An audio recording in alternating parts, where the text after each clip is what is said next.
Hello, જાગૃત આવાજ પર તમારું સ્વાગત છે. મારું નામ છે ચિંતન અખાણી. આપણે diploma to degree common entrance test DD CET જે છે એના વિશે આપણે ફિઝિક્સ આપણે સ્ટાર્ટ કરી દીધું છે. મેથ્સની અને ઇંગ્લિશની પ્લેલિસ્ટની લિંક નીચે અવેલેબલ છે ડિસ્ક્રિપ્શન બોક્સમાં. ઓકે, અને આપણો પેડ કોર્સ પણ છે, બહુ જ નોમિનલ પ્રાઇસમાં છે પેડ કોર્સ.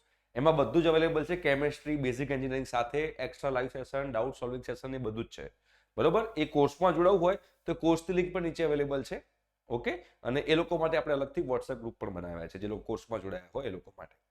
તો તમે કોર્સમાં જોડાશો તો તમને એ વોટ્સએપ ગ્રુપમાં એડ કરવામાં આવશે. બાકી ફ્રીમાં આપણે યુટ્યુબ પર ફિઝિક્સ, મેથ્સ અને ઇંગ્લિશ આ ત્રણ તો યુટ્યુબ પર ચાલવા છે. એક્સ્ટ્રા ફેસિલિટી જોતી હોય તો વેરી નોમિનલ કોસ્ટમાં તમે લોકો પેડ કોર્સમાં જોડાઈ શકો છો તમારા આ ડીડી સેટના કોર્સ માટે, બરોબર, અને પ્રિપેરેશન માટે. હવે આપણે આગળના લેક્ચર્સ તમે જોયા તો આપણે એની અંદર આખું આ એકમો અને માપન એટલે કે યુનિટ્સ એન્ડ મેઝરમેન્ટ વિશે આપણે ઘણી બધી ડિસ્કસ કરી. તો આજે આપણે એના પર એક્ઝામ્પલની પ્રેક્ટિસ કરશું. માઇક્રોમીટર, સ્ક્રૂ ગેજ છે, વર્નિયર કેલિપર છે, આપણી જે ત્રુટિ એટલે કે એરર છે, એના ઉપરના જે એક્ઝામ્પલ છે જેના બેઝ પર એમસીક્યુ આવી શકે છે, રાઈટ? તો એના વિશે આપણે ડિસ્કસ કરશું આજના લેક્ચરમાં. જોઈએ, સ્ટાર્ટ કરીએ. Main scale of vernier caliper is calibrated in millimetre. ભાઈ, મેઇન સ્કેલ જે છે વર્નિયર કેલિપરનું મેઇન સ્કેલ એ મિલીમીટરમાં કેલિબ્રેટ કરેલું છે. 50 division of vernier scale is equal to 49 division. એટલે શું કહેવા માંગે છે કે આની લઘુત્તમ માપ શક્તિ શોધો. વર્નિયર કેલિપરની લઘુત્તમ માપ શક્તિ શોધવાની છે. તો પહેલા તો મને એમ કહો કે શેમાં કેલિબ્રેટ કર્યું છે? મિલીમીટરમાં કર્યું છે. તો મતલબ કે મેઇન સ્કેલ છે જે મુખ્ય મેઇન સ્કેલ, એનું કેટલા સૌથી નાનામાં નાનું કેટલું અંતર માપી શકે, કેટલું ડિસ્ટન્સ માપી શકે? 1 mm. તો 1 માઇનસ જે 49 ડિવિઝન છે ઉપર રાખી દો, 50 ડિવિઝન નીચે રાખી દો, તો 1 માઇનસ 49/50 થાય. મને એકચ્યુઅલી કેલ્સી મારી પાસે છે નહીં, બરોબર, એટલે અહીંયા કરી જોશો તો 1 માઇનસ 0.98 થાય એટલે કે 0.02, બરોબર છે, mm. આ જે છે એની લઘુત્તમ માપ શક્તિ એટલે કે લિસ્ટ કાઉન્ટ થઈ ગયું. કોનું લિસ્ટ કાઉન્ટ થઈ ગયું? વર્નિયર કેલિપરનું. સિમ્પલ એક્ઝામ્પલ, ક્લિયર છે? આગળ જોઈએ, આપણે એને સોલ્વ કરવાનો પ્રયત્ન કરીએ. Pitch of micrometer screw is 0.5 mm. Pitch આપણને આપેલી છે. અહીંયા માઇક્રોમીટર સ્ક્રૂ ગેજ છે, બરોબર, એમાં આપણને PITCH પીચ આપણને આપેલી છે 0.5 mm. Okay, if it's circular scale is divided into 50 division. Division કેટલા છે? ડિવિઝન છે 50 ડિવિઝન છે. તો કેલ્ક્યુલેટ ધ લિસ્ટ કાઉન્ટ, બરોબર છે. તો હવે આપણે આમાં બી સિમ્પલ કેલ્સીથી આપણે યુઝ કરવાનું છે, પણ કેલ્સી મારી પાસે છે નહીં હાલ, તો આપણે ડાયરેક્ટ બુકમાંથી જે આન્સર છે લખીશ, પણ તમને ખબર હોવી જોઈએ કે મેથડ શું છે. તો આપણે લિસ્ટ કાઉન્ટ એટલે કે લઘુત્તમ માપ શક્તિ જે છે, લઘુત્તમ માપ શક્તિ જેને આપણે લિસ્ટ કાઉન્ટ ઇંગ્લિશમાં કહીએ છીએ, એ છે ઉપર પીચ આવશે. પીચ કેટલી છે? 0.5 mm. તો ઉપર 0.5 mm આવશે અને નીચે નંબર ઓફ ડિવિઝન. કેટલા ડિવિઝન છે? એટલે if circular scale is divided into 50 division, 50 ભાગમાં 50 ભાગ પાડેલા છે, 50 કાપા છે, તો 0.5 ભાગ્યા 50 એ તમારો આન્સર રહેશે, જે તમારી લઘુત્તમ માપ શક્તિ કહેવાશે, જેનું જે છે 10 ની -2 ઘાત એટલે કે 0.01 mm, બરાબર છે. આ તમારી લઘુત્તમ માપ શક્તિ થઈ ગઈ. ક્લિયર છે? ઓકે, તો આ થઈ ગયું માઇક્રોમીટર સ્ક્રૂ ગેજ.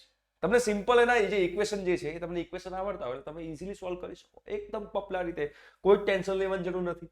આગળ જોઈએ શું કીધું છે ભાઈ. Calculate the diameter and volume of sphere using following data. બરોબર, પીચ ડિસ્ટન્સ 1 mm છે ભાઈ. પીચ ડિસ્ટન્સ 1 mm છે. પીચ ડિસ્ટન્સ જે છે 1 mm છે. પીચ આપણને આપી છે 1 mm, બરોબર. હવે કેટલા ડિવિઝન છે? નંબર ઓફ ડિવિઝન 100 છે. નંબર ઓફ ડિવિઝન કેટલા ભાગ પડેલા છે? ડિવિઝનને આપણે ગુજરાતીમાં ભાગ કહીએ. નંબર ઓફ ડિવિઝન કેટલા છે બેટા? 100 છે નંબર ઓફ ડિવિઝન, બરોબર.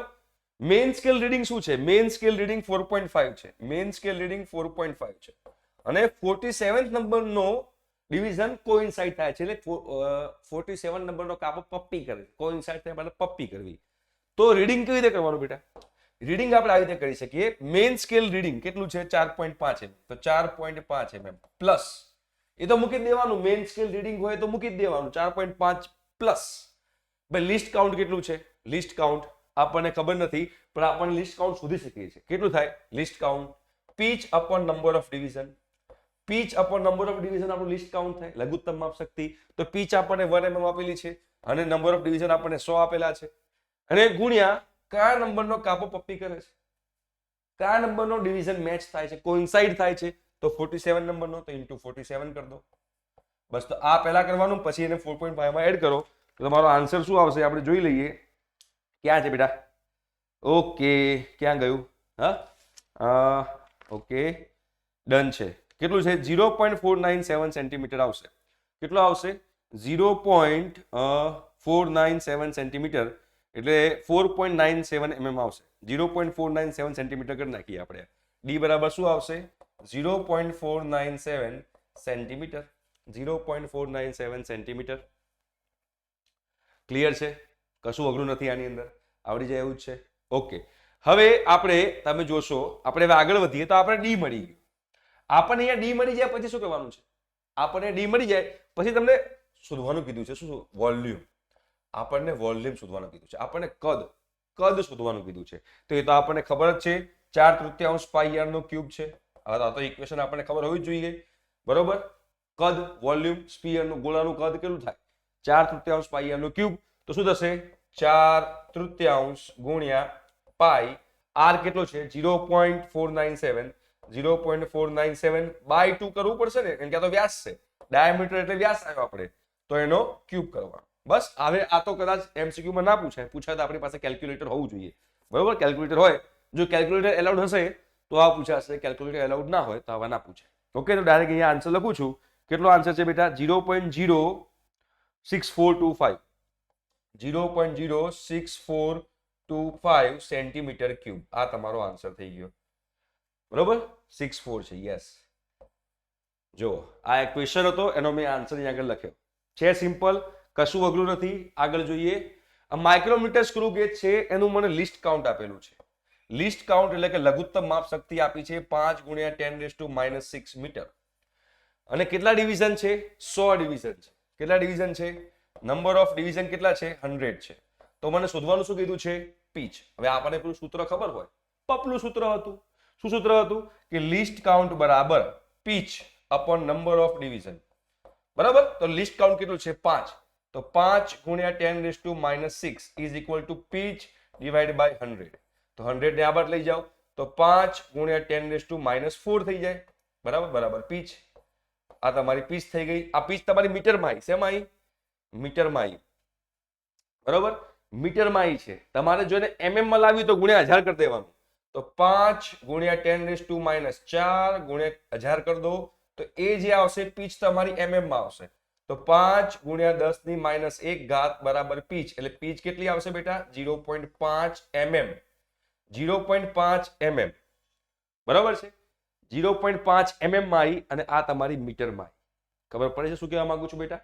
તો MCQ માં પૂછ્યું હોય, મીટરમાં આપેલું હોય, mm માં આપ્યું તો તમને તકલીફ ના પડવી જોઈએ. મીટરને mm માં અને mm ને મીટરમાં કન્વર્ટ કરતા, ફેરવતા તમને આવડવું જોઈએ. હો, તકલીફ ના થાય, ધ્યાન રાખજો. આગળ વધીએ. A micrometer screw, again micrometer screw having 100 division. ભાઈ માઇક્રોમીટર સ્ક્રૂ છે ને 100 ડિવિઝન છે. તો નંબર ઓફ ડિવિઝન કેટલા છે બેટા? 100. અને it's circular scale and it's pitch is 1 mm. Pitch કેટલી છે? 1 mm છે. તો ભાઈ લિસ્ટ કાઉન્ટ શોધો, લઘુત્તમ માપ શક્તિ શોધો.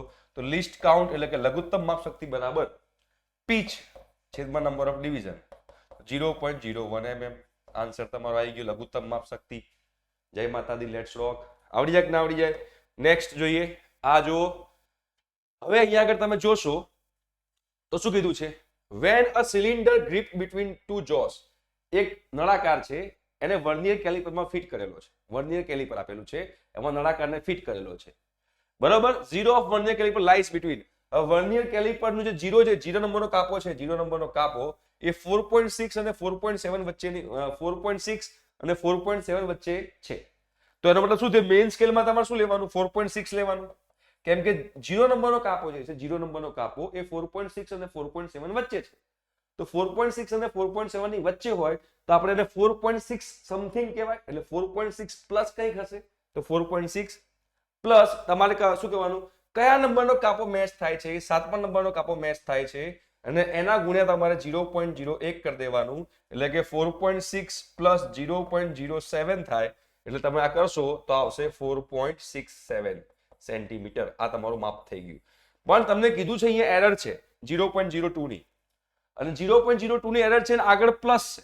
જો ખાલી 0.02 લખ્યું છે, માઇનસ 0.02 નથી લખ્યું, પ્લસ 0.02 છે, એટલે કે આ પોઝિટિવ ત્રુટિ છે. પોઝિટિવ એરર હોય તો કરેક્શન કેવું હોય? પોઝિટિવ એરર હોય તો કરેક્શન નેગેટિવ હોય, નેગેટિવ એરર હોય તો કરેક્શન પોઝિટિવ હોય. તો અહીંયા આગળ પોઝિટિવ એરર છે, મતલબ કે જે આ આન્સર આવ્યો, આ જે જવાબ આવ્યો, એમાં મારે હજુ બાદ કરવું પડશે 0.02. 0.02 બાદ કરો તો 4.67 માઇનસ 0.02 કરીએ, 7 માંથી 5 6, 4.65 આપણો ફાઇનલ જવાબ થયો. પોઝિટિવ એરર હોય તો નેગેટિવ કરેક્શન હોય, બરોબર? ક્લિયર? તો આ ત્રુટિ થઈ ગઈ. ત્રુટિ તમને આપેલી હતી, ત્રુટિ, એ ત્રુટિ તમને જે આપી હતી મેં બાદ કરી, કેમ કે એ પ્લસ હતું. પ્લસ હોય તો આગળ કશું લખેલું ના હોય, માઇનસ હોય તો માઇનસ આપેલું હોય, પ્લસ હોય તો કશું ના કરેલું હોય. તો આપણે નેગેટિવ પોઝિટિવ એરર છે એટલે નેગેટિવ કરેક્શન છે, બરોબર? પોઝિટિવ ત્રુટિ છે એટલે આપણે એમાં બાદબાકી કરવી પડશે, રાઈટ? તો આ એરર વાળો આપણે એક્ઝામ્પલ લીધો જેના કારણે તમે લોકોને ખ્યાલ આવે. આગળ જોઈએ શું કીધું છે. In a vernier caliper main scale calibrated millimetre, 10 division on vernier scale calculate its least count. લો શું કીધું છે? In a vernier caliper main scale calibrated in millimetre, મિલીમીટરમાં કરવામાં આવ્યો છે. તો હવે આપણે બીજી રીતે પણ શોધી શકીએ છીએ. કઈ રીતે શોધી શકીએ છીએ આપણે? તો આપણે એને 1/10 કરો તમારો આન્સર થઈ જશે. સિમ્પલ. કેમ સિમ્પલ થઈ જશે? મેઇન સ્કેલમાં મિલીમીટરમાં છે તો 1 mm, બરાબર? અને નીચે નંબર ઓફ ડિવિઝન, કેટલું છે? 10. 1/10, 0.1. આ રીતે પણ તમે કરી શકો છો, બરાબર? મિનિમમ કેટલું કાઉન્ટ કરી શકે એ અપોન પેલામાં કેટલા ડિવિઝન આપેલા છે એ. શેમાં? 10 division on vernier scale. તો 1/10 0.1 છે, બરોબર છે? હા બરોબર, સાચો આન્સર છે, આપણો ખોટો આન્સર નથી. મેં કીધું એકવાર ચેક કરી લઈએ, ભાઈ તકલીફ ના થાય પછી કે સાહેબ શું ગપા ગપ જવા દો છો, એવું નથી, સાચો આન્સર છે. હવે આગળ જોઈએ આપણે. ચલો શું કીધું છે? Main scale of vernier caliper is calibrated in millimetre, 50 division of vernier caliper is equal to 49 division if the main scale. આ પાછું એનું એ જાય ભાઈ, એકમાં 49 ડિવિઝન છે, એકમાં 50 ડિવિઝન છે, તો 1 - 49/50. આ ફરતી એનો એક્ઝામ્પલ આવ્યો એટલે ફરતી આમાં ટાઈમ વેસ્ટ નથી કરી રહ્યો, સિમ્પલ જ છે, 0.02 mm. આગળ વધીએ. હવે આ જે છે ને એ એરરના છે એક્ઝામ્પલ. આ એરરના એક્ઝામ્પલ માટે આપણે મળીએ છીએ નેક્સ્ટ લેક્ચરમાં. ત્યાં સુધી તમને ખબર પડી ગઈ હશે કે લિસ્ટ કાઉન્ટ કેવી રીતે મેજર થાય. માઇક્રોમીટર, સ્ક્રૂ ગેજ હોય કે પછી વર્નિયર કેલિપર હોય, એમાં એરર હોય તો શું કરવું, એ બધી વસ્તુ આપણે જોઈ લીધી.